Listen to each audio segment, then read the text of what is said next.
The tale of the carpenter's son. Long ago, in the vibrant city of Lagos, there lived a skilled carpenter named Joseph and his industrious wife, Maria.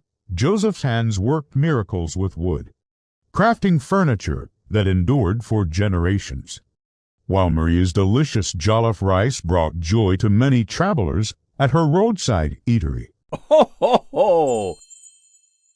Though they lived humbly, their hearts overflowed with dreams for their only son, Peter. "We will sacrifice everything for his future," Joseph often said, and Maria would nod, her eyes filled with hope.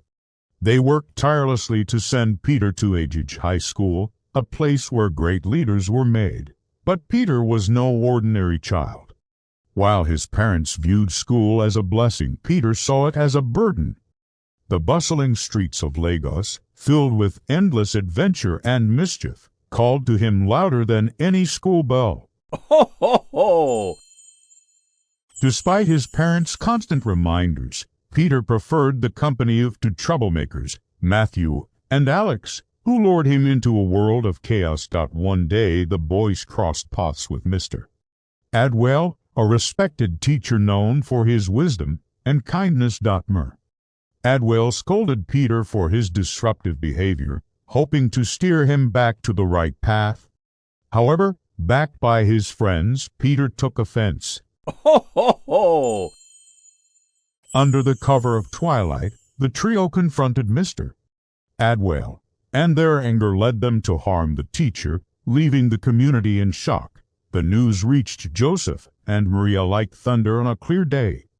Peter was expelled, and his parents were summoned in disgrace.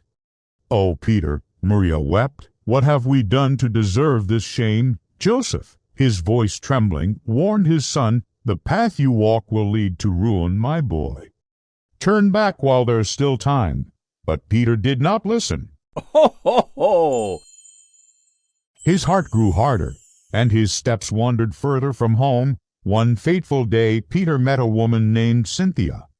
She was as beautiful as the moon, but as cunning as a fox. Cynthia encouraged Peter to embrace a life of reckless indulgence. Together with Matthew and Alex, they threw wild parties, spent lavishly, and lived as though the world owed them everything. Joseph and Maria's hearts ached as they watched their son slip further into ruin. Ho, ho, ho! Their health withered like leaves in the dry season, and before long both parents passed away, leaving Peter their home savings and a small plot of land instead of honoring their legacy. Peter squandered it all. He sold the house and land, spent the money on luxuries, and gambled away the rest. When his fortune was gone, so were his friends. Ho, ho, ho!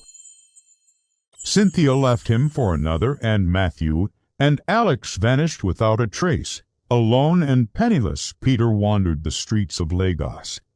The once proud boy who had strutted through life now begged for scraps to survive. One day, as fate would have it, Peter overheard a conversation about a furniture workshop in need of laborers. Desperate, he approached the owner and begged for work. Ho, ho, ho! Though skeptical, the man gave him a chance. The work was hard, lifting heavy wood, hammering nails, and sanding surfaces. Each swing of the hammer reminded Peter of his father, Joseph, and the sacrifices he had made. For the first time, Peter felt the weight of regret. As time passed, Peter saved his earnings and avoided the temptations of his past. He became a diligent worker, earning the respect of his employer and the community. His story spread throughout Lagos as a cautionary tale. Ho, ho, ho! Under the cover of twilight, the trio confronted Mr. Adwell, and their anger led them to harm the teacher, leaving the community in shock. The news reached Joseph and Maria like thunder on a clear day. Peter was expelled, and his parents were summoned in disgrace. "Oh, Peter," Maria wept, "what have we done to deserve this shame?" Joseph, his voice trembling, warned his son, "The path you walk will lead to ruin, my boy. Turn back while there's still time." But Peter did not listen. Ho, ho, ho!